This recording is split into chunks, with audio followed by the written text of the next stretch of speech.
یا موجودہ دور میں قرآن حکیم نے جب مشرق اور مغرب دونوں کو اللہ کے لیے ذکر کیا تو اس بات کی طرف اشارہ مقصود ہے کہ ہم کسی سمت کی پرستش نہیں کرتے. مسلمان نہ مشرق کی عبادت کرتے ہیں نہ مغرب کی عبادت کرتے ہیں، نہ ہم کعبۃ اللہ کی عبادت کرتے ہیں، بلکہ عبادت تو اللہ تبارک و تعالیٰ کے لیے ہے اور اللہ ہی کی ہے. ہم سجدہ بجا لاتے ہیں اللہ کا، اللہ کے لیے اور اللہ سے اجر و ثواب کا. ہم عملاً اطاعت کا اظہار کرتے ہیں اللہ رب العالمین کا. کسی سمت، کسی رخ کی عبادت کبھی بھی مقصود نہیں رہا. یہ پہلا سبق ہے تحویل قبلے کا یا قبلے کا. اور پھر قرآن حکیم تحویل قبلے کا دوسرا مقصد بیان کرتا ہے کہ وَكَذَلِكَ جَعَلْنَاكُمْ أُمَّةً وَسَطًا لِتَكُونُوا شُهَدَاءَ عَلَى النَّاسِ وَيَكُونَ الرَّسُولُ عَلَيْكُمْ شَهِيدًا، کہ ہر اسی طرح ہم نے آپ کو امت وسط بنایا، بہترین امت، خیر امت، امت عادلہ بنایا. وہ امت جو اللہ کے پیغام کو، اللہ کی دعوت کے پیغام کو، وحی الہی کے پیغام کو، قرآن حکیم کے پیغام کو لے کر اٹھے گی اور اس پیغام کو، اس نظام کو روئے زمین پر عملاً اپلائی اور نافذ کرنے کے لیے کوشش کرے گی اور اس کے علمبردار رہی. گویا دعوت توحید کے علمبرداری کا منصب بنو اسماعیل سے، بنو اسحاق سے بنو اسماعیل کی طرف منتقل ہونے کا اللہ کا فیصلہ یہاں اعلانیہ طور پر قرآن حکیم میں سامنے آیا. تو امت وسط کی تشکیل. لیکن یہ جو منصب امامت ہے، یہ جو قیادت کا منصب ہے، یہ جو دعوت الہی اور دعوت دین کی ذمہ داری ہے، یہی وہ سب سے بڑی فضیلت ہے جو اللہ تبارک و تعالیٰ نے یہاں امت محمدی کی جب تشکیل کی تو یہ بتایا کہ امت یا نسل اسحاق سے اب یہ ذمہ داری اسماعیل علیہ السلام کے خاندان اور نسل میں منتقل ہوئی. تو امت کی تشکیل دوسرا مقصد ہے. اجتماعیت کے بعد، رخ عبادت کے تعین کے بعد دوسرا تحویل قبلہ کا مقصد امت کی تشکیل. اب امت کی تشکیل کے بعد وہ ذمہ داری بھی بتائی گئی کہ امت کرے گی کیا. تو قرآن حکیم نے فرمایا لِتَكُونُوا شُهَدَاءَ عَلَى النَّاسِ، تاکہ تم لوگوں پر شہداء، گواہی کی ذمہ داری ادا کرو. اور یہ ذمہ داری ہے دعوت، دین، قرآن، پیغامات و احکامات الہی انسانیت تک پہنچانا، اور اس میں اپنے آپ کو پورا کپا دینا. صرف انفرادی طور پر نہیں بلکہ اجتماعی طور پر. یہ مقصود ہے دوسرا شہادت علی الناس. اسی کو ہم شہادت حق کا فریضہ کہتے ہیں کہ امت کی ایک ذمہ داری جو ہے وہ حق کی گواہی اور حق کے علمبردار بننا ہے. لیکن اس حق کی گواہی اور حق کی علمبرداریت یہ کوئی جزوی یا پارٹ ٹائم جاب نہیں ہے، بلکہ ہمہ وقت عالمگیریت کے ساتھ، یعنی ہر جگہ مومن مسلمان جہاں ہوگا تو انفرادی طور پر اور اجتماعی طور پر اس کا مقصد وجود ہی یہ ہے کہ وہ انسانیت کے سامنے اللہ کے پیغام کو پہنچانے والا اور اس کا علمبردار رہے گا. اور پھر اسی کے ضمن میں فرمایا قرآن حکیم نے کہ جب آپ شہادت حق کی ذمہ داری سر انجام دیتے ہیں تو اس کے نتیجے میں ہوگا کیا؟ تو قرآن نے فرمایا وَيَكُونَ الرَّسُولُ عَلَيْكُمْ شَهِيدًا، اور رسول تم پہ گواہ بنے. اب رسول کی گواہی کیا ہے؟ رسول کی گواہی دراصل گارنٹی ہے، رسول کی گواہی دراصل شفاعت ہے. اور ایک مومن اور مسلمان ہونے کے ناطے ہمارے لیے اس سے بڑھ کر کوئی آرزو، امید اور تمنا اور خواہش نہیں ہو سکتی کہ میرا پیغمبر میرے لیے یہ گواہی دے کہ یہ وہ لوگ تھے جو دین کے علمبردار رہے.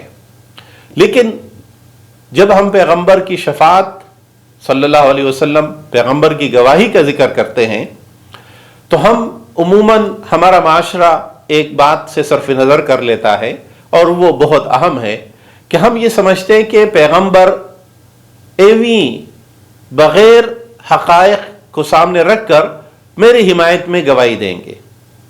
وہ نبی مہربان صلی اللہ علیہ وسلم جس نے زندگی بھر کبھی جھوٹ نہیں بولا، تو وہ میرے لیے قیامت کے دن اللہ کے سامنے جب گواہی دیں گے تو وہ غلط گواہی کیسے دیں گے؟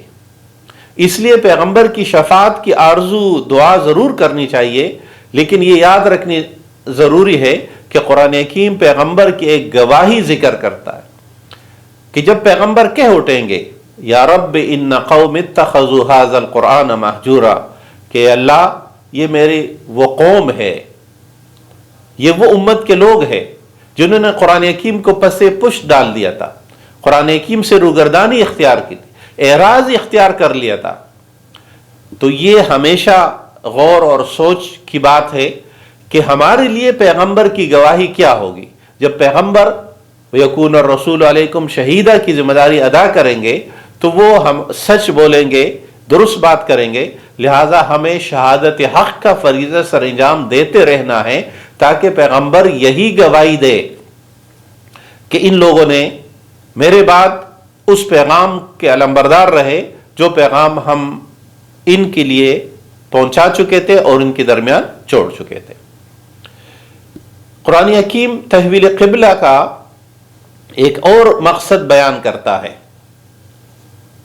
وَمَا جَعَلْنَا الْقِبْلَةَ الَّتِي كُنْتَ عَلَيْهَا إِلَّا لِنَعْلَمَ مَنْ يَتَّبِعُ الرَّسُولَ مِمَّنْ يَنْقَلِبُ عَلَى عَقِبَيْهِ، کہ ہم نے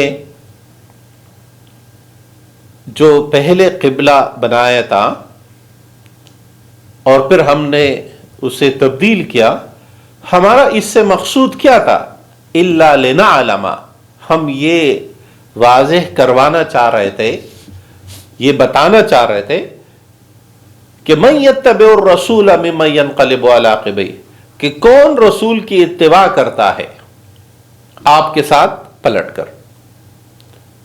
اور یہ وہ پیمانہ ہے جو اس وقت سے لے کر آج تک امت کے سامنے ہمیشہ رہے گا کہ پیغمبر کے اشارے، رہنمائی، آپ کے ڈکٹیشن کے مطابق خود کو تبدیل کرنا، خود کو بدلنا، صرف ظاہر نہیں بلکہ اپنے احساسات، اپنے خیالات، اپنے اعمال اور اپنے جذبات کو اس کے مطابق ڈال لینا جس طرح پیغمبر کہے۔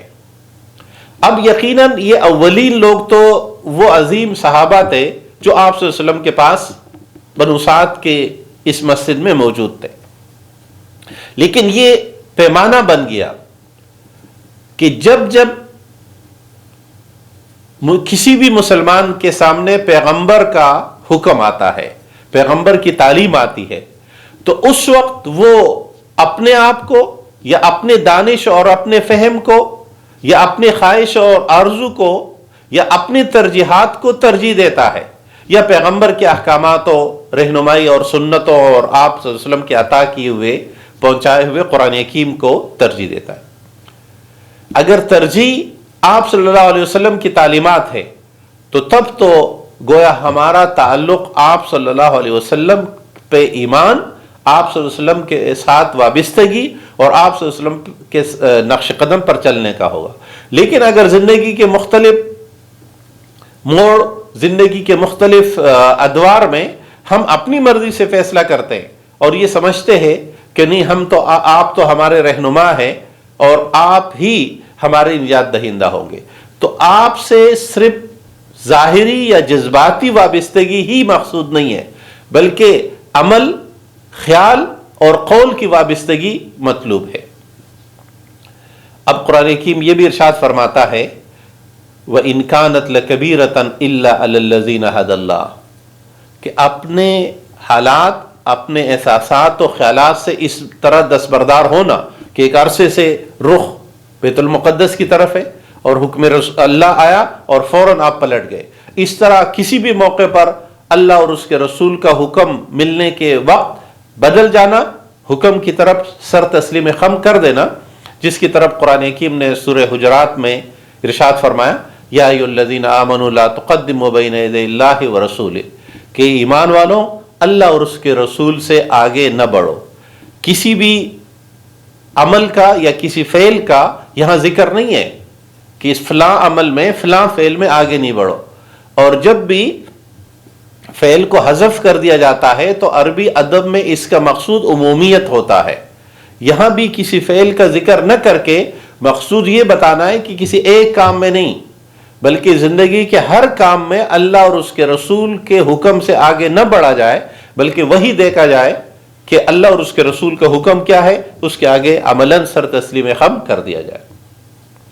گویا اگر ہم مختصراً کہیں تو تحویل قبلے کا مقصد ہے امت کی تشکیل اور اطاعت رسول کا عملی اظہار. اسی کو قرآن حکیم بیان کرتا ہے.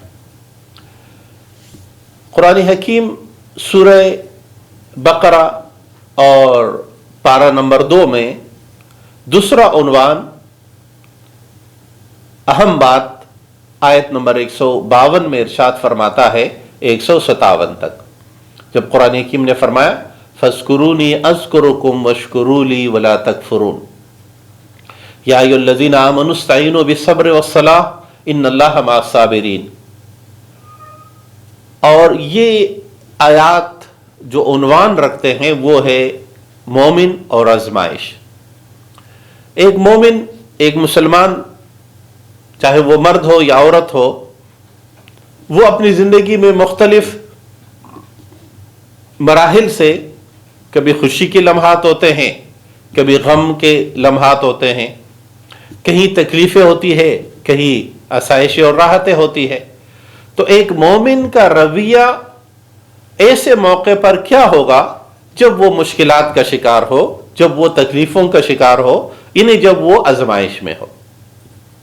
یاد رہے کہ مومن پر بھی وہ سب مراحل آتے ہیں جو کسی بھی انسان پر اس دنیا میں آئیں گے. ایسا نہیں ہے کہ مومن کے ساتھ قدرت کا رویہ ویسے نہیں ہوگا جیسے کہ سب انسانوں کے ساتھ ہو. بس فرق یہ ہے جس کو قرآن حکیم بار بار بیان کرتا ہے کہ الا ان اولیاء اللہ لا خوف علیہم ولا هم یحزنون. اللہ والے، اللہ پر ایمان رکھنے والے لوگ تو وہ ہے جن کی پہچان یہ ہے کہ وہ تکلیفوں میں، مشکلات میں خوف اور غم کا شکار نہیں ہوتے، یعنی کہ ان پر تکلیفیں نہیں آئی. لیکن قرآن حکیم رہنمائی کرتا ہے کہ ایسے موقع پر کیا رویہ اختیار کیا جائے گا. تو قرآن حکیم نے فرمایا کہ میرا ذکر کرو اور میرا شکر ادا کرو. اللہ کی ذکر کے لفظی معنی یاد دہانی کے، ہمہ وقت اللہ کی یاد جو عمل میں ڈلتا رہے، یہ تصور راسخ ہو کر ہر تکلیف کے موقع پر، ہر خوشی کے موقع پر اللہ یاد رہے، اپنی حیثیت یاد رہے، اللہ کی حیثیت یاد رہے، اور اس تعلق کو جو اس معبود اور اس بندے کے درمیان ہے، اپنے حیثیت کو اللہ کے مقام و مرتبے کو مد نظر رکھ کر، اور اس کے بعد شکر ادا کرنا. ہم جب بھی اور جتنی بھی تکلیفوں میں ہوتے ہیں تب بھی شکر کے کہیں مدارج، شکر کے کہیں مواقع اور کتنی چیزیں ہوتی ہے جس کو ہم دیکھیں تو بے ساختہ اللہ کا شکر ادا کرنا پڑتا ہے کہ تکلیفوں کے باوجود کچھ راحتیں بھی ہیں. لیکن قرآن حکیم اس رہنمائی کو مکمل کرتا ہے جب ارشاد فرمایا اے ایمان والو اللہ کی مدد طلب کرو، استعینوا بالصبر والصلاۃ ان اللہ مع الصابرین. اللہ کی مدد کے 2 طریقے بتائے گئے، نمبر 1 صبر، نمبر 2 صلاۃ. اور صبر اور صلاۃ گویا مجموعہ ہے، پورا پیکج ہے طریقہ کار کا. صبر کے لیے لازمی ہے کہ اس سے پہلے کچھ تکلیف ہو رہی ہو، کچھ مشقت ہو، کچھ آزمائش ہو، جس مرحلے سے اس وقت پوری دنیا گزر رہی ہے. ہم سب ایک مشکل میں ہیں. اب اس پہ 2 رویے ہیں. کچھ لوگ تو اس کے نتیجے میں اللہ سے بغاوت پر اتر آتے ہیں کہ یہ تو انسانیت دشمنی ہے. حالانکہ اللہ سے بغاوت پر اتر آنے والے یہ جانتے ہیں کہ انسانیت کے ساتھ یہ دشمنی انسان کے خود کے کیے ہوئے ان کرتوتوں سے تو بہت کم ہے. ابھی تو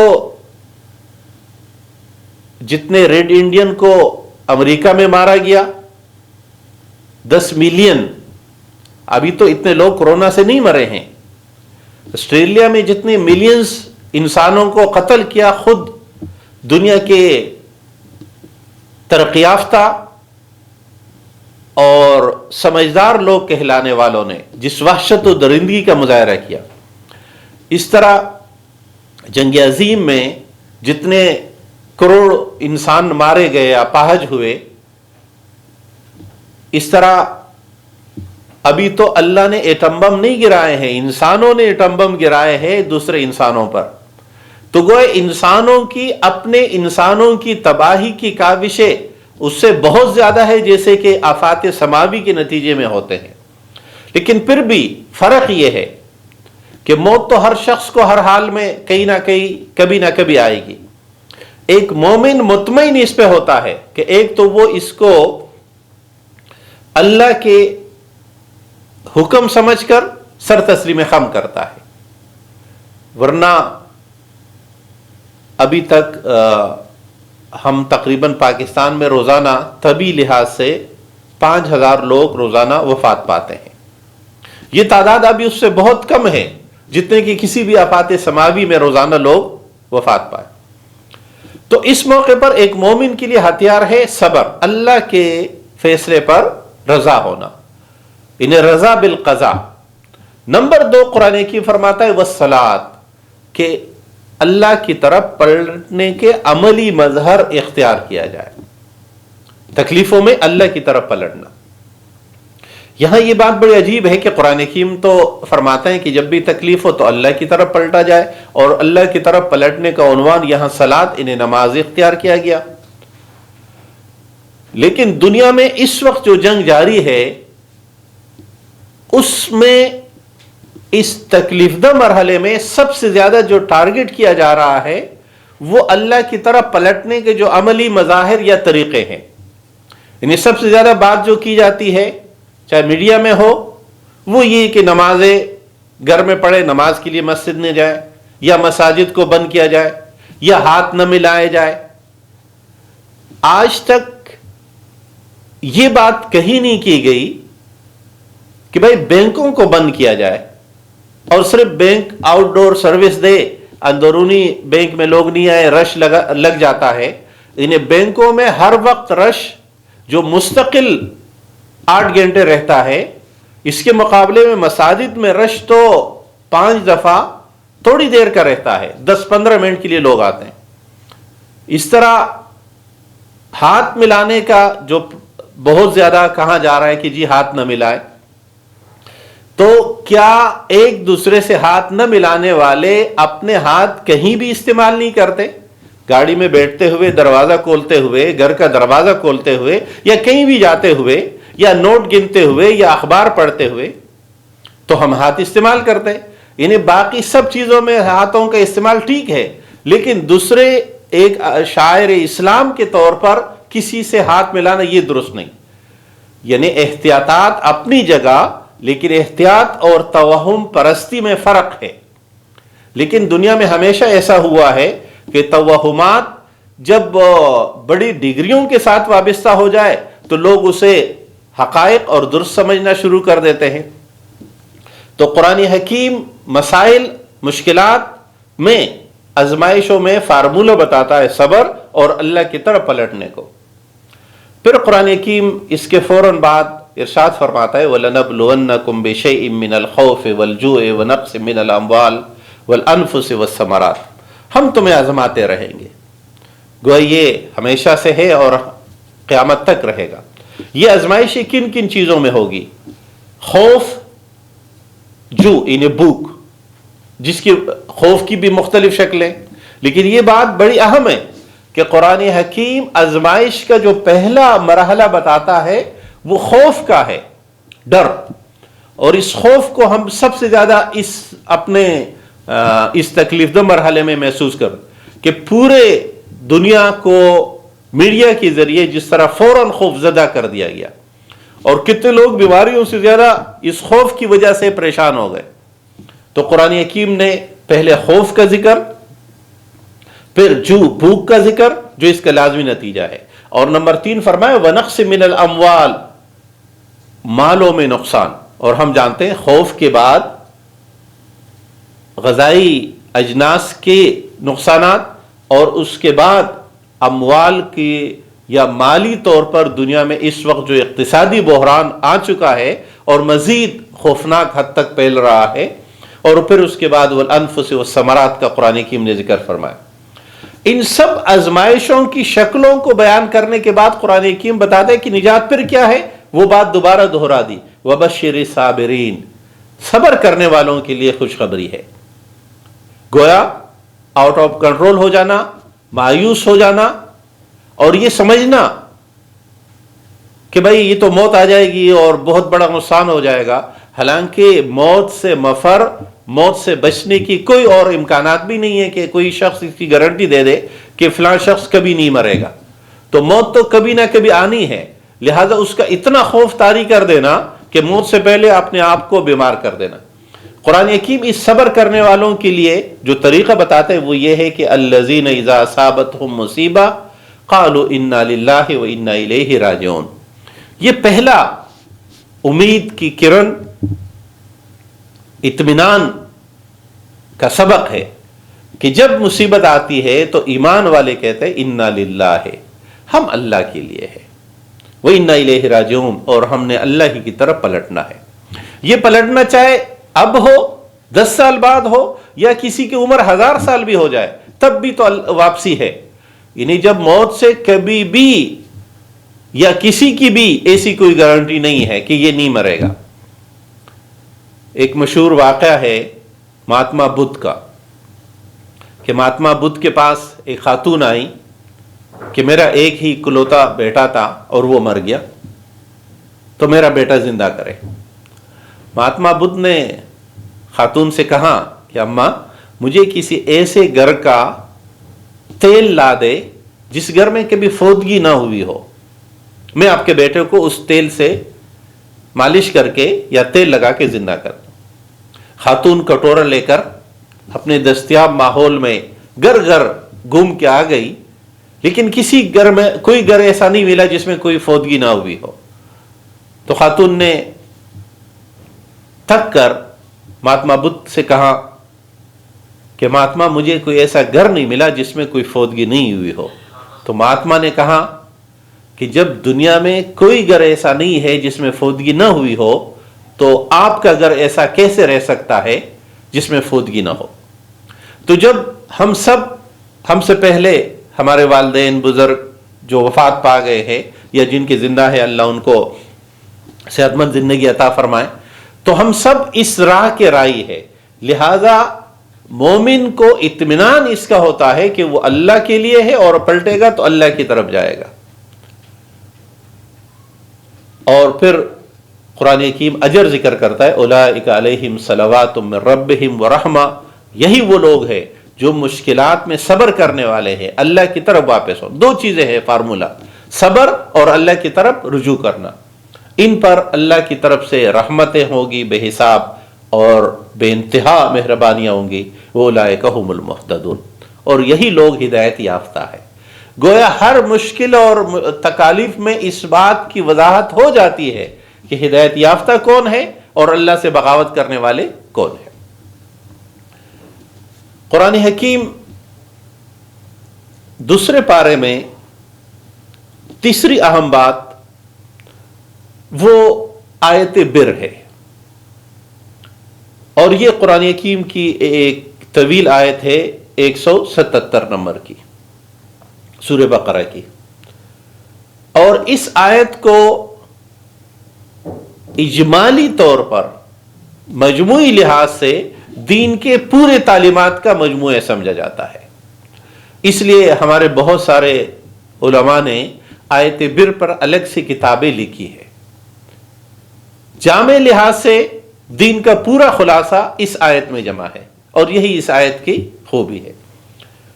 قرآن حکیم نے فرمایا لیس البر ان تولوا وجوہکم قبل المشرق والمغرب، کہ یہ کوئی نیکی نہیں ہے کہ تم اپنا رخ مشرق اور مغرب یا مغرب کی طرف پھیر لو، یعنی نیکی یہ نہیں ہے۔ اور تحویل قبلہ والی بات، قبلہ کی طرف رخ کرنے والی بات پہلے سے چلی آ رہی تھی، تو قرآن حکیم نے رہنمائی کی کہ صرف قبلہ رخ ہونا یا کوئی رخ متعین کرنا مقصود نہیں ہے، بلکہ نیکی کیا ہے؟ فرمایا وَلَكِنَّ الْبِرَّ مَنْ آمَنَ بِاللَّهِ وَالْيَوْمِ الْآخِرِ وَالْمَلَائِكَةِ وَالْكِتَابِ وَالنَّبِيِّينَ، نیکی کی پہلی قسم اللہ اور آخرت پر ایمان، ملائکہ پر ایمان، کتابوں پر ایمان اور انبیاء پر ایمان، اور یہی ایمانیات کی بنیادی شکل ہے۔ اور گویا اس میں عقائد پورے بیان ہو گئے، یعنی گویا ایمانیات کا بیان اس حصے میں آ گیا، یعنی اس آیت کا پہلا حصہ ایمانیات پر مشتمل ہے۔ اور یہ بات جو قرآن حکیم نے یہاں بیان کی، دوسری جگہ قرآن حکیم نے فرمایا اجعلتم سقایۃ الحاج و عمارت المسجد الحرام کمن آمن باللہ، کہ کیا تم نے حاجیوں کو پانی پلانا اور مسجد حرام کی تعمیرات کرنا اس کو برابر سمجھا ہے اس شخص کے جو اللہ پر ایمان رکھتا ہے، اللہ کی راہ میں جہاد کرتا ہے، دین کے غلبے کی کوشش کر رہا ہے؟ یعنی قرآن حکیم سورہ آیت بر میں پہلی بات ہی یہ بتا رہا ہے کہ نیکیوں کے مظاہر یا مراسم خود مقصود نہیں ہے، بلکہ یہ ذرائع ہے اندرون کی تبدیلی کے۔ تو فرمایا کہ پہلی نیکی کے پہلا سٹیپ یا پہلا درجہ یہ کہ ایمانیات پورے ہو، دوسرا پھر وَآتَ الْمَالَ عَلَى حُبِّهِ ذَوِي الْقُرْبَى وَالْيَتَامَى وَالْمَسَاكِينَ وَابْنَ السَّبِيلِ وَالسَّائِلِينَ وَفِي الرِّقَابِ، کہ نیکی یہ ہے دوسرے نمبر پر۔ اور یہ مال کے بارے میں مومن کا رویہ کہ مال کی محبت کے باوجود اللہ کی محبت میں اس مال کو قربان کرنا۔ لیکن قربانی کس پہ ہوتی ہے؟ ہم کن کو دیتے ہیں؟ اللہ کے پاس نہ تو ہمارے قربانیوں کا خون یا گوشت پہنچتا ہے، نہ ہمارے صدقے، نہ ہمارا انفاق کی کوئی چیز اللہ کے پاس پہنچتی ہے، بلکہ ہم اپنے ہی درمیان اپنے قریبی رشتہ داروں، یتیموں، مسکینوں، مسافروں اور جو قیدی ہے، جو مانگنے والے ہیں، ان سب پہ خرچ کرتے ہیں۔ اور اس مشکل اور تکلیف دہ مرحلے میں جس طرح پوری دنیا میں خصوصاً اہل پاکستان نے جس طرح ایک دوسرے کا ساتھ دیا، ایک دوسرے کے معاون و مددگار بنے، وہ اس آیت کا عملی شکل ہے، اور یہی مطلوب بھی تھا کہ ایک دوسرے کے کام آ جائے۔ تیسرے نمبر فرمایا وَأَقَامَ الصَّلَاةَ وَآتَى الزَّكَاةَ، ایمانیات کے بعد قرآن حکیم نے آیت بر میں ذکر کیا ہے دوسرے انسانوں کے ساتھ مسلمانوں کے رویہ مالی لحاظ سے۔ پھر تیسرے نمبر پر ذکر کیا وَأَقَامَ الصَّلَاةَ وَآتَى الزَّكَاةَ، نماز قائم کرنے والے اور زکوٰۃ ادا کرنے والے، یہ عبادات کی شکلیں بتا دی۔ اور پھر فرمایا وَالْمَوْفُونَ بِعَهْدِهِمْ إِذَا عَاهَدُوا، اب یہ اخلاقیات دو انسانوں، انہیں فرد اور معاشرے کے درمیان تعلق کی وضاحت کر دی کہ جب وعدہ ہو، معاشرت ٹھیک کب ہوگا؟ جب کوئی بھی وعدہ کیا جائے تو اسے پورا کیا جائے۔ اب یہ وعدہ کیا ہے؟ جب ہم اعلان کرتے ہیں، کہیں بھی جاتے ہیں السلام علیکم کہتے ہیں، تو یہ اعلان ہے اس بات کا کہ تم سب مجھ سے سلامتی میں رہو گے۔ تبھی تو ہم دعا کرتے ہیں کہ اللہ کی سلامتی ہو۔ اس کا یہ مطلب تو نہیں ہوتا کہ اللہ کی طرف سے تو سلامتی ہوگی، میں جب چاہوں لات لگا دوں، جب میں جب چاہوں گالی دے دوں۔ تو جب ہم اللہ کی طرف سے سلامتی کا اعلان کرتے ہیں تو مقصود یہ ہے کہ میری طرف سے بھی آپ سب امن، سکون اور چین میں رہیں گے۔ اور آخری بات بتا دی والصابرین فی الباساء والضراء، اور مصیبتوں تکلیفوں میں صبر کرنے والے، اور جب لڑائی جھگڑے ہو تو تب بھی صبر کرنے والے۔ فرمایا یہی وہ لوگ ہیں جو متقین ہیں، انہیں گویا متقین کی علامت ہی آیت بر نے یہ بتا دی کہ وہ ان سب پر عمل پیرا ہونے والے ہوں گے جو آیت بر میں ذکر ہوا۔ انہیں عقائد، عبادات، معاملات، معاشرت اور اخلاقی تعلیمات پر مشتمل یہ آیت بر ہے۔ آیت بر کے بعد ابواب بر کا ذکر ہے، انہیں جو مزید نیکیاں ہے۔ قرآن حکیم اس کی فہرست بیان کرتا ہے، میں بھی فہرست ذکر کر لیتا ہوں تفصیل میں جائے بغیر۔ قرآن نے فرمایا صفا و مروہ کی سائی، یہ بھی نیکیوں کی عبادت کی قسم ہے۔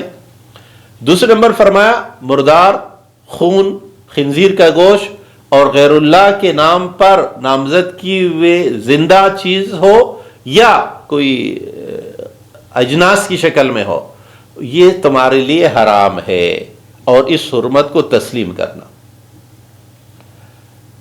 نمبر 3، قصاص کا حکم قرآن حکیم نے دیا کہ نیکیوں کی قسم یہ ہے، وصیت کا طریقہ بتایا، اور اسی میں روزوں کی فرضیت کا حکم، صوم کی فرضیت کا حکم 5ویں نمبر پر کہ یا ایھا الذین آمنوا کتب علیکم الصیام کما کتب علی الذین من قبلکم لعلکم تتقون، روزے تم پر فرض کیے گئے جس طرح کہ تم سے پہلے والے لوگوں پر، تاکہ تمہارے اندر تقوی کی صفت پیدا ہو۔ گویا عبادات کا مقصود تقوی کا پیدا ہونا ہے، دلوں کی تبدیلی ہے۔ وہ عبادتیں جو ہمارے دلوں اور ہمارے خیالات کو بدل نہ دے، وہ عبادتیں گویا ہم پر اثر انداز نہیں ہوتی، اور جو عبادتیں ہم پر اثر انداز نہیں ہو وہ میزان عدل میں قیامت کے دن ترازو میں کیا وزن رکھ سکے گی۔ قرآن حکیم نے روزوں کے بعد اعتکاف کا ذکر کیا اس کے ساتھ، اور پھر حرام کمائی سے بچنے کے قمری تاریخ کا ذکر کیا، اور پھر جہاد جیسے اہم ذمہ داری کا ذکر کرتے ہوئے فرمایا وَقَاتِلُوا فِي سَبِيلِ اللَّهِ الَّذِينَ يُقَاتِلُونَكُمْ وَلَا تَعْتَدُوا إِنَّ اللَّهَ لَا يُحِبُّ الْمُعْتَدِينَ۔ قتال فی سبیل اللہ، غلبہ دین، اعلاء کلمت اللہ کے لیے جدوجہد کا وہ مرحلہ کہ جب کوئی تم سے پہ حملہ آور ہو تو تم اس دفاع کرو، اس کا مقابلہ کرو۔ لیکن قرآن حکیم عجیب نظام دیتا ہے۔ دنیا بھر میں اصول بیان کیا جاتا ہے کہ جنگ میں کوئی اخلاقیات نہیں ہوتے، سب کچھ جائز ہے حالت جنگ میں، لیکن اسلام اپنے ماننے والوں کو پابند کرتا ہے، اور یہی وہ عنوان اور طر امتیاز ہے کہ اسلام کا تصور جنگ جہاد کہلاتا ہے، قتال فی سبیل اللہ کہلاتا ہے، اور اس کی تعریف یہ ہے کہ من جاہد لتکون کلمۃ اللہ ہی العلیٰ فہو فی سبیل اللہ، کہ اعلاء کلمت اللہ کے لیے، غلبہ دین کے لیے ہونے والی جدوجہد کا ہر مرحلہ یہ جب فی سبیل اللہ ہے، اور اسی کا اجر ہے، چاہے وہ قتال کا درجہ ہو یا اس سے کم کے درجے ہو۔ لیکن قرآن پابند کرتا ہے کہ ولا تعتدوا، حد سے تجاوز نہیں کرنا۔ یہ تصور ہے جو فرق لاتا ہے باقی جنگوں میں۔ دنیا نے ہمیشہ اپنے مقابل فوج یا لوگوں کے عصمتوں کا، باغات کا، بچوں کا، بوڑھوں کا کبھی خیال نہیں رکھا کہ ان کو نہیں مارا جائے، لیکن اسلام یہ حکم دیتا ہے کہ دشمنوں کی عزتوں کو پامال نہیں کیا جائے گا، دشمنوں کے بچوں کو نہیں مارا جائے گا، دشمنوں کے کھیتوں کو خراب نہیں کیا جائے گا، دشمنوں کے مذہبی لوگ جو ہوتے ہیں پنڈت اور پادری وغیرہ ان کو نہیں مارا جائے گا۔ لیکن اور یہ باقاعدہ حضرت عمر رضی اللہ تعالیٰ عنہ نے اپنی فوج کو بھیجتے وقت باقاعدہ تحریری حکم نامہ دیا، جس کی کاپی تفصیل کے ساتھ آج بھی ملتی ہے کہ یہ حدود ہوں گے اسلام مسلمانوں کے اعلاء کلمت اللہ کے لیے لڑنے والے یا مقابلہ کرنے والے لوگوں کے۔ اور جب ہم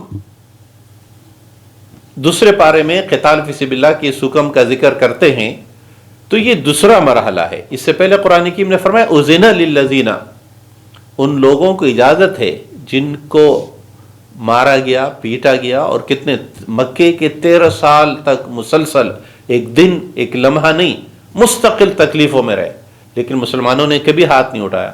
مدینے میں آ کر پہلے اجازت ملی، اور اس کا دوسرا مرحلہ یہ ہے کہ جو تم پہ حملہ آور ہو تم اس کا مقابلہ کرو، اور اس کے بعد تیسرا مرحلہ ہے کہ جو دین کی راہ میں رکاوٹ بنے گا اس کے خلاف وہ تمام ذرائع اختیار کیے جائیں گے تاکہ دنیا کو دین سے روکنے کے تمام رکاوٹوں کو ختم کیا جائے۔ قرآن حکیم ابواب بر، نیکیوں کے جو ذکر یہاں جاری ہے ان میں سے ایک حج کا ذکر کرتا ہے۔ ہم حج پہ یہاں تفصیل سے بات نہیں کریں گے، سورہ حج میں ہم اس کو تفصیل سے لیں گے۔ یہاں صرف قرآن حکیم نے یہ حکم دیا کہ حج معلوم مہینوں میں، اور جو لوگ حج کے لیے جاتے ہیں ان پہ پابندی لگائی کہ فلا رفث ولا فسوق ولا جدال فی الحج.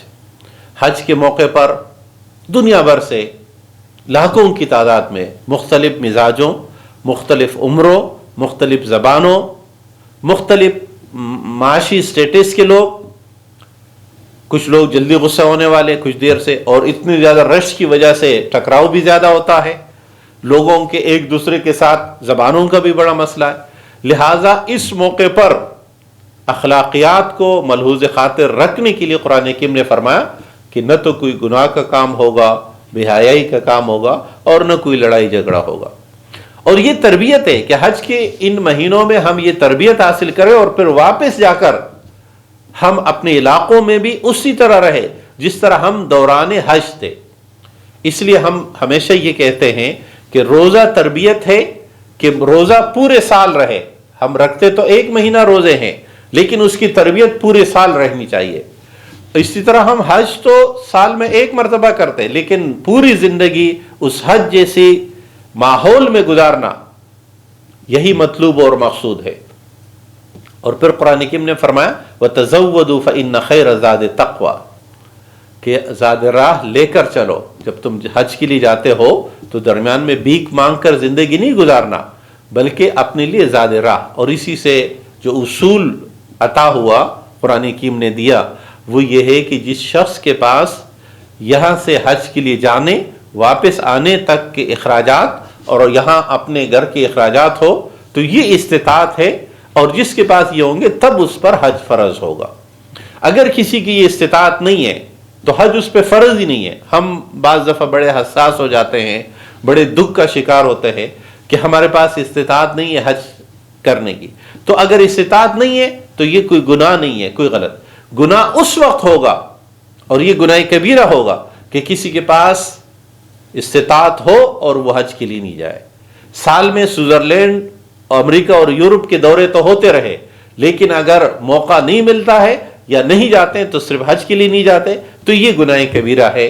اللہ تبارک و تعالی جن لوگوں کو حج کا موقع ملا ہے اللہ اسے قبول فرمائے، اور جن کو نہیں ملا اللہ اسے حج کا موقع عطا فرمائے. آیت بر کے بعد ابواب بر کے نکات میں سے ہم ہجرت اور پھر شراب اور جوا کی ممانعت، مشرکین اور مشرکات سے نکاح اور ناپاکی میں مباشرت کا حکم قرآن حکیم نے عطا فرمایا.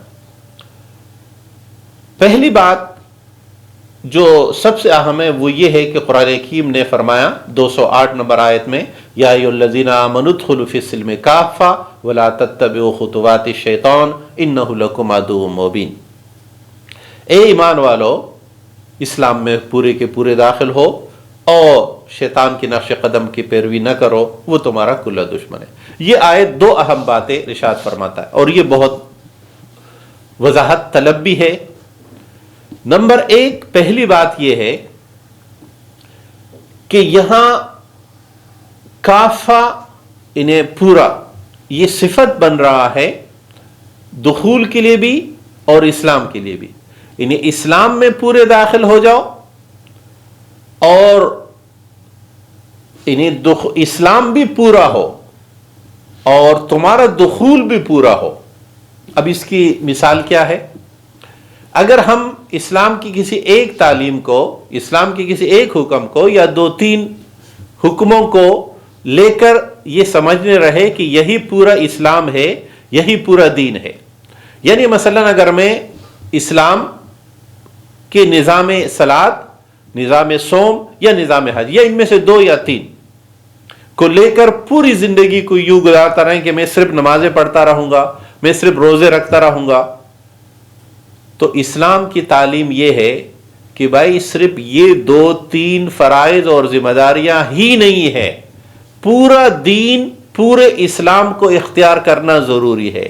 اس لیے رسول اکرم صلی اللہ علیہ وسلم نے رہنمائی فرمائی اس وقت جب کچھ لوگ آئے صحابہ رضوان اللہ علیہم اجمعین اور رسول اکرم صلی اللہ علیہ وسلم آپس میں مشورہ کر کے کہنے لگے کہ رسول کا تو بہت بڑا مقام ہے، ہم تو کبھی روزہ نہیں چھوڑیں گے، دوسرے نے کہا ہم کبھی شادی نہیں کریں گے. تو رسول اکرم صلی اللہ علیہ وسلم نے فرمایا کہ مجھے دیکھو، میں جہاد بھی کرتا ہوں، میں نکاح بھی کرتا ہوں، اور جتنے دینی احکامات ہیں یہ سب اپنے اپنی جگہ اہمیت کے حامل ہیں. تو گویا اسلام کے کسی جز کو اختیار کر کے ہم کبھی کل کا فائدہ نہیں لے سکتے. تو پہلا سبق ادخلوا فی السلم کافہ کا ہے کہ پورے داخل ہو، اسلام بھی پورا ہو اور دخول بھی پورا ہو. یہ دوسری بات بڑی اہم ہے. ہم عموماً یہ سمجھتے ہیں کہ اسلام تو ٹھیک ہے پورا ہو، لیکن میں اپنی زندگی کا یہ حصہ اور یہ حصہ باہر رکھوں گا.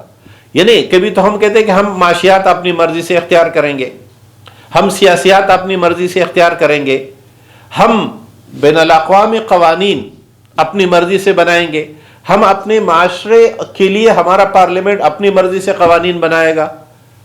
تو اسلام نام ہے اللہ کے مقابلے میں اپنی آزاد مرضی سے دستبردار ہونے کا. دین نام ہے اللہ کی ڈکٹیشن پہ چلنے کا. لہذا اگر میں نے انفرادی طور پر یا اجتماعی طور پر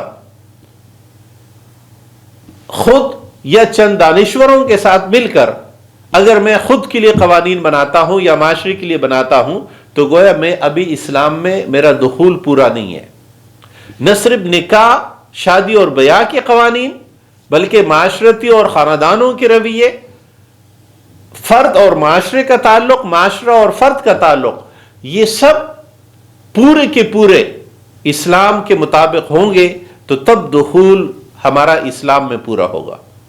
انہیں میں پھر دہرا دوں کہ اسلام بھی پورا ہو اور دخول بھی پورا ہو. اس کی مثال بالکل ایسی ہے کہ اگر ہم کہیں نماز پڑھیں اور ہمارے پاؤں ناپاک ہو اور ہم اپنا پاؤں جائے نماز کے باہر رکھ کر یہ سمجھتے رہے کہ جی میں باقی تو نماز پڑھ رہا ہوں لیکن میرا پاؤں نماز سے باہر ہے اس لیے کہ وہ ناپاک ہے. تو بھائی اگر پاؤں نماز سے باہر ہے تو یہ نماز ہی نہیں ہوگی. یہی بات اسلام کی ہے. اب قرآن حکیم اس بات کو جوڑتا ہے کہ وَلَا تَتَّبِعُوا خُطُوَاتِ الشَّيْطَانِ إِنَّهُ لَكُمْ عَدُوٌّ مُّبِينٌ. قرآن کا مستقل ایک مضمون، ایک عنوان ہے شیطان دشمنی. شیطان کی سمجھ، فہم، وہ کون ہے، کیا ہے، اس کا رویہ، کردار کیا ہے، یہ قرآن بار بار بیان کرتا ہے.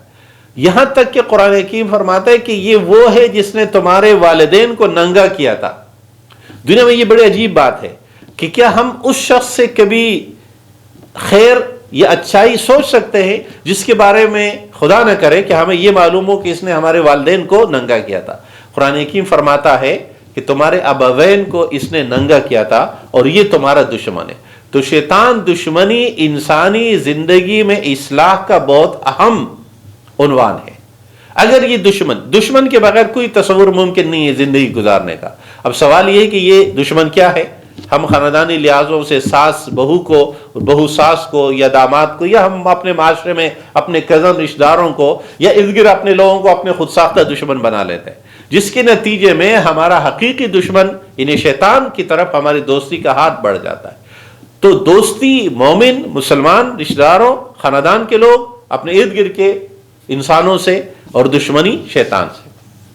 پھر قرآن حکیم فرماتا ہے کہ یسألونک عن الخمر والمیسر قل فیہما اسم کبیر ومنافع للناس.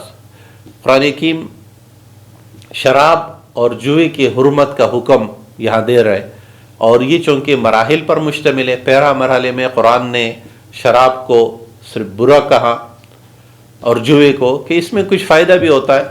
شراب کی دکان جو کھولتا ہے، چاہے ہمارے پاکستان میں عیسائی غیر مسلم کے نام پر دکان کھلتی ہیں، خریدار جو ہے وہ اکثریت مسلمانوں کی ہوتی ہے، تو قرآن کہتے ہیں کاروبار کرنے والے کو شاید تھوڑا فائدہ بھی ہو، جوا کھیلنے والے کو شاید کبھی کبھی فائدہ بھی ہو، لیکن ان دونوں کا جو گناہ ہے قل فیہما اسم کبیر، اس میں گناہ بہت زیادہ ہے. گویا مسلمان کا رویہ اعمال میں یہ نہیں ہوتا کہ مجھے اس کے دنیا میں فائدہ کتنا ہے، نقصان کتنا ہے، مادی فائدہ کو نہیں دے گا، بلکہ آیا میں کوئی کام کر کے گناہ کا شکار تو نہیں ہو رہا ہوں. اور یہ شراب، اس کی حرمت، اس کے بعد دوسری جگہ فرمایا کہ وَلَا تَقْرَبُوا الصَّلَاةَ، وانتم سکارا، یہ دوسرا درجہ، اور اس کے بعد جب قرآن حکیم نے اس کو نجس ٹھہرایا تو یہ شراب کی حرمت کا آخری حکم تھا۔ اور یہ دراصل مقاصد شریعت میں سے تیسرا مقصد ہے، انسانی عقل کا تحفظ۔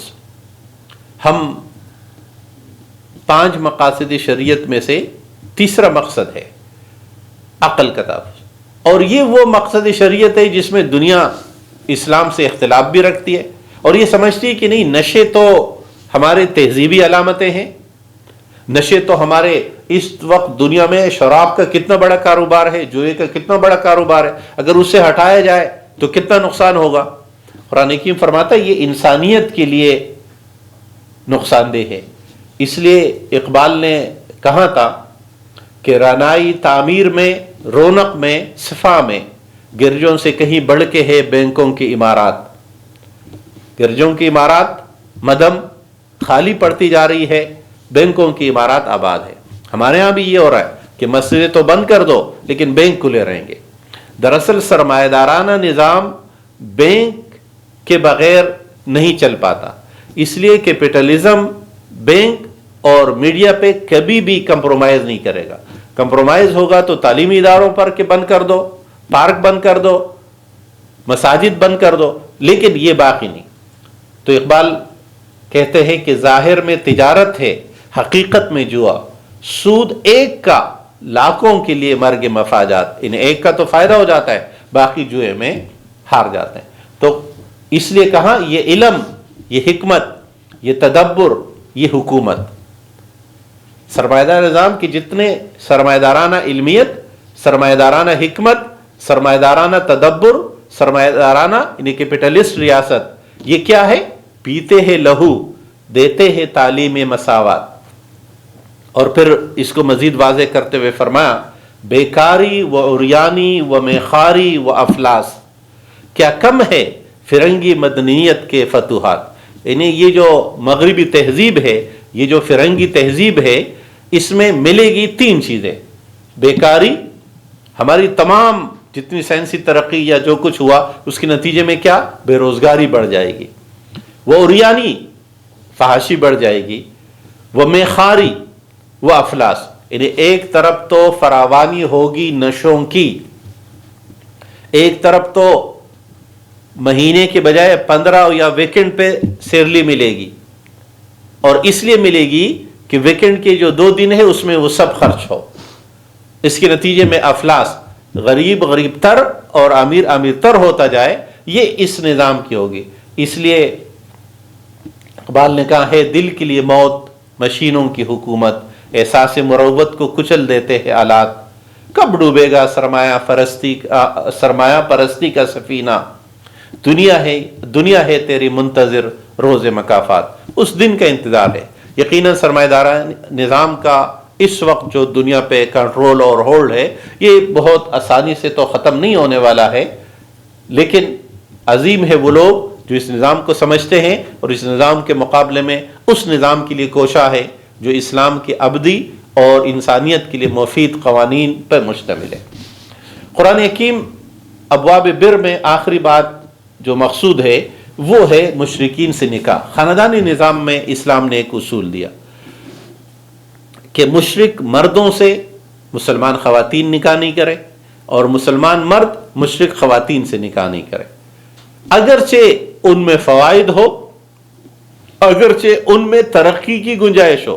ہمارے ہاں آج بھی رشتوں میں بعض لوگ جو سب سے زیادہ ترجیح دیتے ہیں وہ یہ کہ ہم ایسی جگہ رشتہ کریں جس سے ہمارے مالی ترقی ہو، مالدار خاندان میں، جس کے نتیجے میں چونکہ مقصود صرف مال ہوتا ہے لہذا بعد میں رشتے میں مشکلات پیش آتے ہیں۔ اس لیے رسول اکرم صلی اللہ علیہ وسلم نے فرمایا کہ لوگ رشتوں میں نسب کو دیکھتے ہیں، مال کو دیکھتے ہیں اور حسن کو دیکھتے ہیں، لیکن میں تمہیں کہتا ہوں کہ تم رشتوں میں دینداری کو دیکھو۔ وہ رشتے جو دینداری، حسن سلوک، حسن سیرت کی بنیاد پر جن کا انتخاب ہوتا ہے وہ رشتے دوام بھی پاتے ہیں، وہ مستحکم بھی ہوتے ہیں۔ جس رشتے کی بنیاد ہی مادیت پہ ہو اس رشتے کا اختتام بھی مادیت پر ہوتا ہے۔ تو یہ قرآن حکیم کا ایک مستقل حکم جو مزید ابواب بر اس پارے میں بتائے گئے وہ ایلا کا قانون ہے، طلاق کا قانون، عدت کا قانون، رضاعت، مہر اور کسی سے بیوہ کے ساتھ نکاح کا طریقہ یا طلاق شدہ کے ساتھ۔ میں ایک ایک جملے میں اس کی وضاحت کر دوں کہ قرآن حکیم نے فرمایا والمطلقات یتربصن بانفسہن ثلاثۃ قروء، کہ وہ جن کو طلاق ہو جائے وہ خود کو رو کے رکھے 3 پیریڈ تک۔ یہ دراصل عدت کا بیان ہے، اور عدت 2 طرح کی ہوتی ہے۔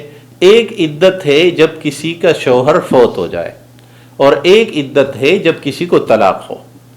تو جب طلاق ہو جائے اس کی عدت جو ہے وہ 3 پیریڈ ہے، اور اگر پیریڈ کا مسئلہ واضح نہیں ہے تو 3 مہینے۔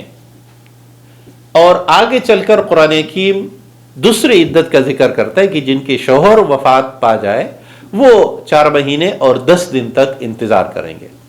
عدت کا جو مقصود ہے قرآن حکیم اس کو واضح کرتا ہے کہ 2 نکاحوں کے درمیان اتنا فاصلہ ہونا چاہیے کہ نسل اور نسب الگ الگ ہو جائے، کوئی اشتباہ نہیں رہے۔ اس لیے قرآن حکیم نے فرمایا اس دوران اگر کسی کا بچہ ہے تو بچہ پیدا ہونے تک مدت چاہے کتنی ہو جائے، اگر بڑھ بھی جائے تو بچہ پیدا ہونے تک دوسرا نکاح نہیں ہوگا۔ تو یہ قرآن حکیم نے خاندانی نظام کی رہنمائی فرمائی، اور پھر اصول بتایا فَإِن طَلَّقَهَا فَلَا تَحِلُّ لَهُ مِن بَعْدُ حَتَّى تَنكِحَ زَوْجًا غَيْرَهُ، کہ اگر کسی کے طلاق پوری ہو جائے، 3 طلاقیں ہو جائے، تو اس کے بعد اس شوہر کے لیے اس وقت تک دوبارہ شادی کرنا جائز نہیں ہوگا جب درمیان میں وہ کسی اور کے ساتھ نکاح نہ کر لے۔ یہ اسلام ذرا سخت قانون بتا رہا ہے، اس لیے بتا رہا ہے کہ لوگ طلاق کی اہمیت کو سمجھے، طلاق کو کھیل نہ بنائے۔ ہمارے ہاں یہ بدقسمتی ہے کہ چونکہ ہم میں مجموعی لحاظ سے برداشت کم ہوتا جا رہا ہے تو ہم عدم برداشت کی وجہ سے معمولی مسئلوں پر طلاق دے دیتے ہیں، اور جذبات میں آ کر 3 کی 3 طلاق دے دیتے ہیں، اور پھر پریشان ہوتے ہیں کہ بچے ہیں، خاندان کیا کریں۔ تو ہم ہمیشہ کہتے ہیں کہ بھائی یہ بچے، یہ خاندان طلاق سے پہلے وجود میں آئے تھے، لہٰذا ان کے بارے میں سوچنا طلاق سے پہلے چاہیے تھا۔ طلاق کے بعد تو بچے نہیں ہوتے، طلاق سے پہلے کے تھے، تو جس وقت یہ بچے تھے، خاندان تھا، مسائل تھے، اس وقت اپنے آپ کو کنٹرول میں رکھنا چاہیے۔ اس کا ایک آسان تجویز اور حل یہ ہے کہ ہم اپنے معاشرے میں طلاق کی حساسیت، طلاق کے نتیجے میں ہونے والے نقصانات، طلاق کے نتیجے میں اولاد پر ہونے والے اثرات، معاشرے پر ہونے والے اثرات، طلاق کا سب سے زیادہ نقصان اولاد کو ہوتا ہے، دوسرے نمبر پر بیوی کو، اور تیسرے نمبر پر شوہر کو، اور پھر پورے خاندانوں کو۔ لیکن قرآن حکیم طلاق کے احکامات جب بتا دے تو اس کا یہ بھی مقصد ہے کہ طلاق برا ہونے کے باوجود بھی زندگی کا ایک ناگزیر حصہ ہے، کہ بعض ایسے حالات ہو جاتے ہیں کہ جب رشتہ نہیں چل پاتا تو قرآن حکیم طلاق کا، جن معاشروں میں یا جن ادیان اور مذاہب میں طلاق کا تصور نہیں ہے وہاں اس سے زیادہ پیچیدگیاں ہو جاتی ہے، اور آخر لوگ نکاح ہی نہیں کرتے۔ یعنی جہاں طلاق کو مشکل بنایا جائے گا وہاں لوگ نکاح کرنا چھوڑ دیں گے، جس طرح کہ اس وقت کی ہماری مغربی دنیا میں سب سے زیادہ ہو رہا ہے۔ قرآن حکیم تیسرا ایک اور حکم ارشاد فرماتا ہے، اور وہ ہے رضاعت کا حکم، اور اسے ہم بچوں کے حقوق کے عنوان سے ذکر کرتے ہیں۔ ایک بچے کا حق کیا ہے؟ آج ہمارا مغرب کہتا ہے کہ بچے کا حق یہ نہیں ہے کہ اس کا باپ کون ہے، اور اسے ہم مقاصد شریعت میں چوتھا مقصد کہتے ہیں کہ تحفظ نسب و نسل۔ اور اب تو یہ کہا جا رہا ہے کہ کسی بچے کے کسی جنس کا تعین شروع میں نہیں کرنا چاہیے، بڑے ہونے کے بعد اس کی مرضی ہے کہ وہ اپنے آپ کو کس جنس میں فٹ کرتا ہے، یا اپنے اندر جینڈر کی تبدیلی کر کے وہ کسی اور جنس کو اختیار کرتا ہے۔ یہ وہ انتہا ہے کہ جس میں انسان خود کو بدلنے کے لیے اس حد تک چلا جاتا ہے۔ تو قرآن حکیم نے فرمایا کہ بچے کا حق کیا ہے؟ والوالدات یرضعن اولادہن حولین کاملین، کہ 2 سال پورے تک دودھ پلانا یہ ذمہ داری ہے، یہ بچے کا حق ہے۔ ہاں اگر کوئی عذر ہے، صحت کا مسئلہ ہے، تو شریعت ہمیشہ مشقت میں سہولت دیتی ہے۔ اور پھر قرآن حکیم نے فرمایا کہ وَعَلَى الْمَوْلُودِ لَهُ رِزْقُهُنَّ وَكِسْوَتُهُنَّ بِالْمَعْرُوفِ، کہ ہر بچے کا نان و نفقہ اس کے باپ کی ذمہ داری ہے کہ وہ ادا کرے گا۔ ایسا نہیں ہوگا کہ والدہ بچے کی وجہ سے والد کو مشقت میں ڈالے اور زیادہ سے زیادہ خرچ کرنا شروع کر دے، یا اگر جدائی ہو جائے اور شوہر جو ہے وہ بچے کو والدہ سے ملنے نہیں دے، یا بچے کی وجہ سے والدہ کو تکلیف دے۔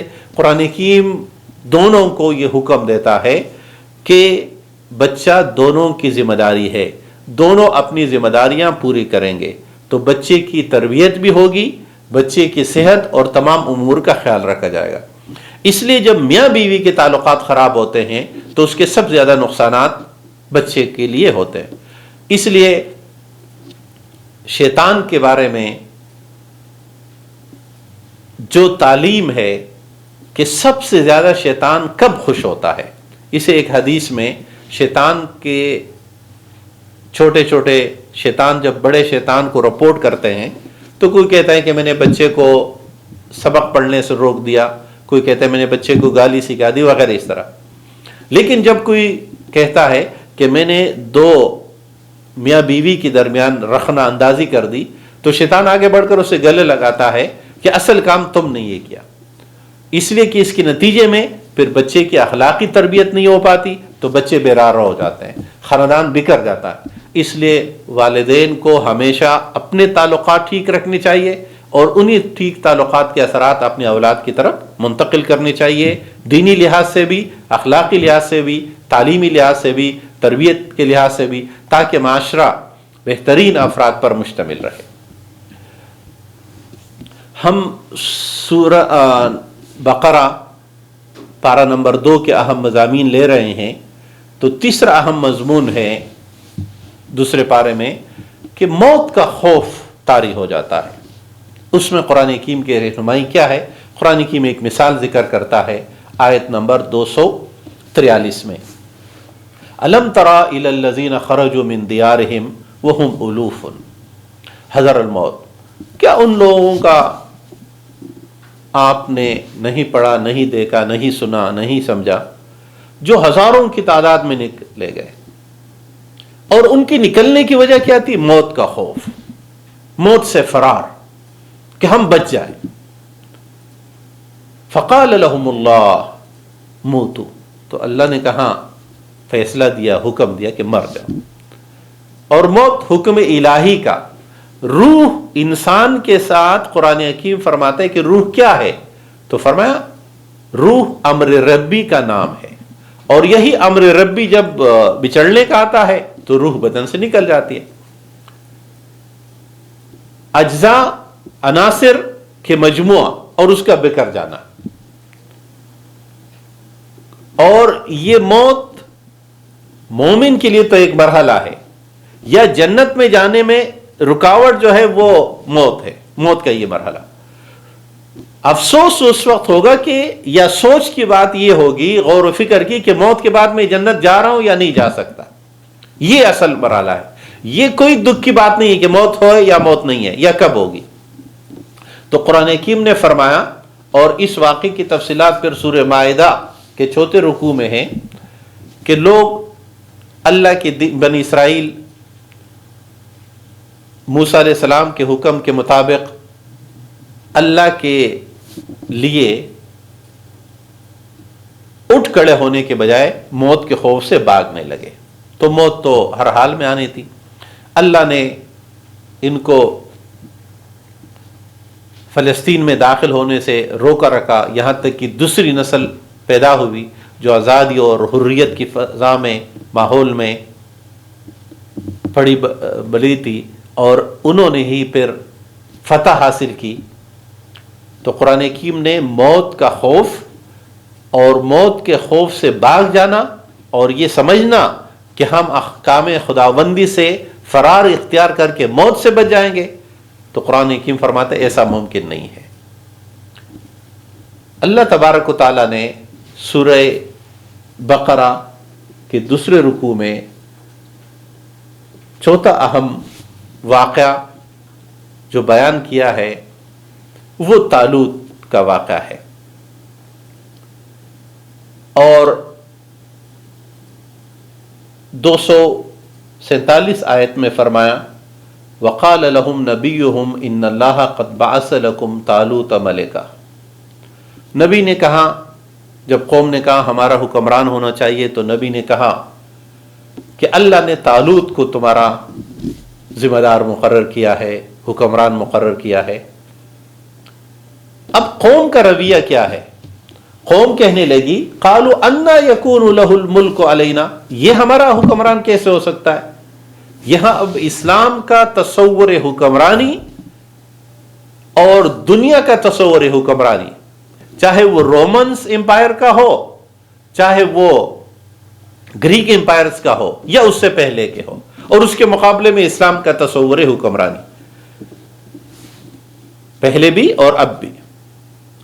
تو لوگ کہنے لگے یہ کیسے ہمارا حکمران ہو سکتا ہے؟ وَنَحْنُ أَحَقُّ بِالْمُلْكِ مِنْهُ، ہم زیادہ حقدار ہے۔ کیوں؟ اب یہ تصور ہے اقتدار کا۔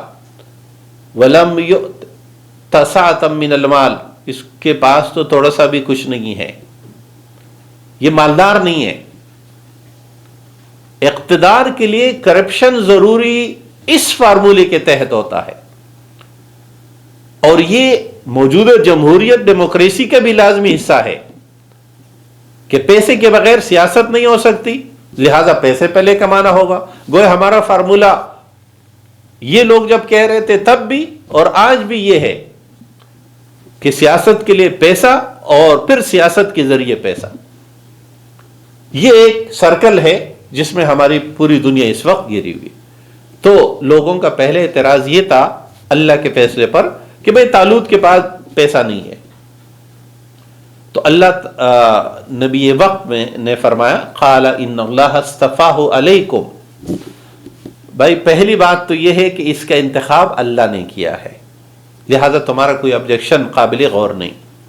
نمبر 2 وزادہ بسطۃ فی العلم والجسم، اللہ نے اس کو علم اور جسم میں وسعت، بڑائی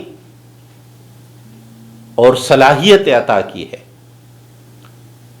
واللہ یؤتی ملکہ من یشاء، اور اقتدار تو اللہ کی طرف سے وہ جس کو چاہے دیتا۔ اسلام نے یہاں قیادت کے لیے اصول طے کیا ہے اہلیت کا، کہ ذمہ دار چاہے وہ حکمران ہو یا کسی ادارے کا ذمہ دار ہو، قرآن نے اصول طے کر دیا۔ پہلا اصول ہے کہ جو شعبہ ہے اس شعبے کا علم، اگر کسی کو فوج کا ذمہ دار بنانا ہے تو وہ ظاہر ہے کوئی اپاہج نہیں ہو سکتا، اسے فوج کے بارے میں پورا علم فوجی زندگی کا۔ اگر کسی کو کسی تعلیمی ادارے کا ذمہ دار بنانا ہے تو وہ تعلیم کے شعبے کا ہوگا۔ اگر کسی کو صحافت کا ذمہ دار بنانا ہے وہ صحافت کے شعبے کا علم رکھتا ہوگا۔ گویا کسی بھی ذمہ داری کے لیے سب سے پہلی ضرورت اس شعبے، اس حصے کا علم ہے۔ یہاں اسلام ریاست کے لیے یا خلیفہ کے لیے، امیر المومنین کے لیے عالم ہونا شرط نہیں ہے کہ وہ سب سے زیادہ جاننے والا ہو، ہاں یہ ہے کہ وہ صاحب علم ہو، کچھ نہ کچھ جانتا ہو اپنے شعبے کے بارے میں مجموعی لحاظ سے، اور دوسرا وہ جسمانی لحاظ سے صحت مند ہو۔ ہمارے پاکستان کے بہت ساری خوبیاں مشہور ہے، جن میں سے ایک خوبی یہ ہے کہ ہمارا ایک ایسا بھی گورنر رہا، جنرل، جو پوری طرح بول نہیں پاتا تھا لیکن ہمارا حکمران رہا، یعنی جسمانی صلاحیت کی یہ بات تھی۔ اس کا یہ مطلب نہیں ہے کہ جسمانی عیب کوئی بری بات ہے، وہ تو بدن اور واقعات بیمار ہر انسان ہوتا ہے۔ بات اس کی ہے کہ جب آپ کسی کو ذمہ داری دیتے ہیں تو اسے صحت مند ہونا چاہیے اور اسے اس شعبے کا علم ہونا چاہیے۔ اس لیے ہمارے ہاں جو مسئلہ رہا ہے بنی اسرائیل کے طالوت پر اعتراض سے لے کر آج تک، وہ انہی دو چیزوں کے درمیان ہے۔ تو اسلام نے اصول طے کر دیا کہ جس کو جس شعبے کا ذمہ دار بنائے اس شعبے کی اہلیت ہونی چاہیے۔ اور دوسرا، اسی آیت نے اصول بتایا کہ کم من فئۃ قلیلۃ غلبت فئۃ کثیرۃ باذن اللہ، کہ کتنی ہی مرتبہ ایسا ہوا ہے کہ تھوڑے لوگوں نے زیادہ لوگوں پر فتح حاصل کی ہے۔ گویا افراد کا کم یا زیادہ ہونا یہ فتح کے لیے اثر انداز نہیں ہوتا۔ افراد کا باصلاحیت ہونا، افراد کا اپنے مقصود، افراد کے اپنے نظریات سے وابستگی جس سٹینڈرڈ اور کوالٹی کی ہے وہ اثر انداز ہوتی ہے۔ تو لوگ توڑے بھی ہو لیکن اپنے مشن کے ساتھ ان کی وابستگی جس درجے کی ہوگی اس بنیاد پر فتح ملے گی۔ اور تیسرا اصول اس طالوت کے واقعے میں قرآن حکیم نے فرمایا کہ جب طالوت دشمن کے مقابلے میں آئے، یعنی جالوت کے مقابلے میں، اور یہی وہ موقع ہے کہ طالوت کے لشکر میں موجود پیغمبر اس کے بعد حکمران بنتا ہے، اور بنی اسرائیل کے اس داؤد علیہ السلام جو بنی اسرائیل کی اس دور کا ہے وہ سامنے آتے ہیں اور جالوت ان کے ہاتھوں مارا جاتا ہے۔ تو قرآن حکیم نے فرمایا وَلَمَّا بَرَزُوا لِجَالُوتَ وَجُنُودِهِ، کہ جب دشمن کے مقابلے میں آئے، طالوت کا لشکر جب جالوت کے مقابلے میں آئے تو قالوا، سب کہہ اٹھے، ربنا افرغ علینا صبرا وثبت اقدامنا وانصرنا علی القوم الکافرین، کہ اے اللہ ہم پہ صبر نازل فرما، ہمیں ثابت قدم رکھ اور دشمن کے مقابلے میں ہمیں فتح عطا فرما۔ اس بات کو جوڑیے، بدر میں رسول اکرم صلی اللہ علیہ وسلم اللہ سے دعا کر رہے کہ اے اللہ یہ کچھ لوگ ہیں جو آج تیرے نام پر آئے ہیں، اگر یہ ختم ہو گئے تو تیرا نام لینے والے نہیں رہیں گے۔ ہر نیکی کے موقع پر، ہر آزمائش کے موقع پر اللہ سے دعا کرنا، یہ طالوت علیہ السلام کے اس واقعے کا سبق ہے۔ ہم اس پارے میں ایک دعا تو طالوت کی اور ان کے افواج کی آئی، درمیان میں حج کے موقع پر قرآن حکیم نے دوسری دعا کا ذکر کیا، لہٰذا ہم اس پارے کا اختتام بھی اس دعا پر کرتے ہیں جو اس پارے میں اللہ تبارک و تعالیٰ نے ہمیں سکھائی، اور یہ وہی مشہور دعا ہے جو سب سے زیادہ ہم ذکر کرتے ہیں، ربنا آتنا فی الدنیا حسنہ وفی الآخرۃ حسنہ وقنا عذاب النار، آیت نمبر 201۔ یہ اس پارے کی دعا ہے۔ حج کے موقع پر بھی ہم سب سے زیادہ یہ پڑھتے ہیں، نمازوں کے تحیات میں بھی ہم یہ دعا پڑھتے ہیں، اور زندگی کے ہر موقع پر یہ پڑھنی چاہیے۔ اور ہمارے محدثین، فقہاء، علماء کا اتفاق ہے کہ سب سے جامع ترین دعا یہ ہے، ربنا آتنا فی الدنیا حسنہ، اے اللہ ہمیں اس دنیا کی تمام بلائیاں، نیکیاں، حسنات عطا فرما، اور ہمیں آخرت کی بھی تمام نیکیاں اور حسنات عطا فرما۔ یہ مجموعہ ہے، حسنہ کا لفظ یا نکر استعمال ہوا جو فائدہ دے رہا ہے عمومیت کا، ہر طرح کی بلائی کی دعا۔ اب یہ بلائی میں شامل ہے اچھے رشتے سے لے کر، اچھے خاندان سے لے کر، اچھی جاب سے لے کر، اچھے دوستوں سے لے کر، اچھے رزق سے لے کر، اچھے مزاج سے لے کر، اچھے ماحول تک، جن جن پہلوؤں کو سوچتے جائیے ان سب کی یہ دعا ہے کہ اے اللہ ہمیں بلائیاں عطا فرما، اور کوئی ایک جزوی بلائی نہیں بلکہ مکمل بلائیاں عطا فرما۔ وفی الآخرۃ حسنہ، اور آخرت میں بھی حسنہ عطا فرما۔ آخرت میں حسنہ کیا ہے؟ کچھ لوگ ایسے ہوں گے جو اپنی غلطیوں اور کوتاہیوں کی سزا بھگت کر جنت جائیں گے۔ تو یہاں دعا اس کی ہو رہی کہ اے اللہ ہمیں کسی آزمائش، کسی تکلیف کے بغیر آخرت کی کامیابی عطا فرما۔ نیکیاں عطا فرما، کامیابیاں عطا فرما. اس لیے اس کے فوراً بعد فرمایا وقنا عذاب النار، اور اے اللہ ہمیں عذاب جہنم سے، آگ کے عذاب سے محفوظ فرما. ہر طرح کے عذاب سے، یعنی کسی عذاب سے گزارے بغیر جنت میں دخول، یہ دعا ہے. تو دنیا میں بھی تمام نیکیاں اور آخرت میں بھی پوری کامیابی، اس کی یہ دعا ہے. اور اسی دعا پر ہم اختتام کرتے ہیں کہ اللہ تبارک و تعالی ہمیں آخرت میں تمام کامیابیاں عطا فرما، اور اللہ تبارک و تعالی اس دنیا میں بھی ہمیں تمام کامیابی عطا فرما. وآخر دعوانا ان الحمد للہ رب العالمین.